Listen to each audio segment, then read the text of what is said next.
Welcome back to another episode of the SU Sports Spotlight. I'm Matt Vargo, and today I'm joined by Ripans and Ashley Derrick of the field hockey team here at Susquehanna. Thank you guys so much for joining me today. Thank you for having us.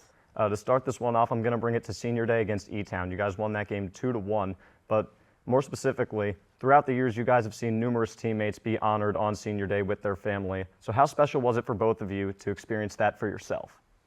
I think our class is definitely a big reason of our success in the past few years. So I think being able to be there with all of our teammates, our families, coaches, and some alumni, it just really was a good reason of why we all want to be here and continuing our success. I also think it's a very big testament of who we are as athletes and as student athletes as well, because we are a family and we are very close together as a family. And also, describe the relationship that you guys have formed with the other 6 seniors who were honored on senior day and just kind of the chemistry you guys have developed over the last 4 years. Yeah, like they're my sisters. We've had up and downs, but we always power through it. But having them by our sides, it's been an amazing time, and I couldn't have asked for anyone else. Yeah, and I think also having different leadership styles throughout our 4 years as a class, we wanted to make sure as a whole we were being really inclusive to our underclassmen and really leaving a legacy of what we want the team to kind of prioritize moving forward. And because you guys have the championship pedigree, the senior experience, timely contributions from some newcomers all around the roster, would you guys consider this the best team that you guys have ever been on here at Susquehanna? Because you guys have been on some very talented teams in the past.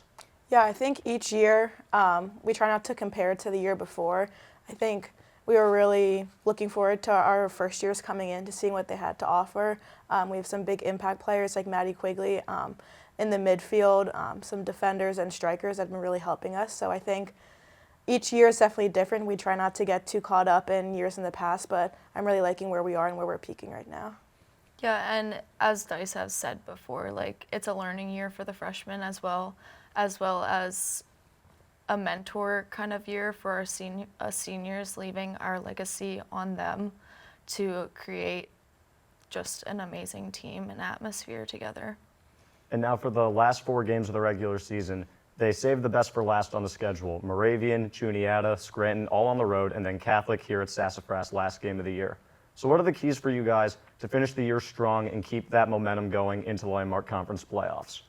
Yeah, I think we're just really excited. I mean, like you said, the schedule I think is set up perfectly. We're starting to peak and get into our good performing stage of just being able to go out there and get the result we want.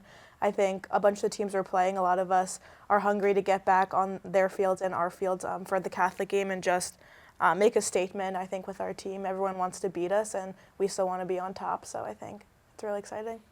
Yeah, we want to have a fun season. Just go out with a bang, just have a lot of fun.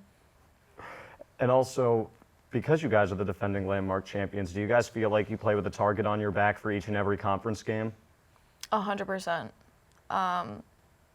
It's just you're the Landmark Conference champions. Like everyone wants to hunt you down and everyone wants to beat you to show that they're the better team.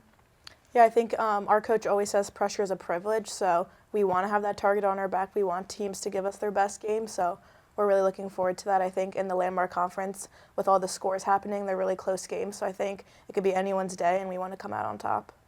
And now for Ashley, this question for you individually, not to kind of solo you out or anything, but as a 2-sport athlete with field hockey coming to an end and with swim that's starting this Friday, how do you kind of balance 2 sports at the same time, especially at 2 pivotal points in each season?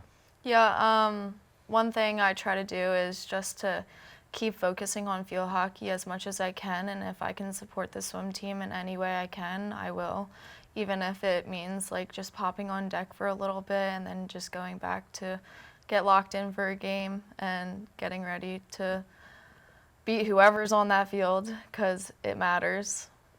And lastly, for both of you guys, when it's all said and done here at Susquehanna this year, what do you guys do next? Well, both of us are education majors, so we have a pretty busy spring with student teaching, so I think we're both excited for that. Mm-hmm.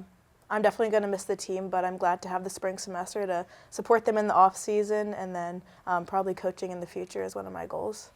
Yeah, teaching in the future as well. in the younger elementary ages, and possibly coaching and teaching in the future. All right. Once again, Ashley and Rebecca, thank you guys so much for joining me today. Thank you. Thank you. With that, that's been another episode of the SU Sports Spotlight. Thank you guys so much for watching.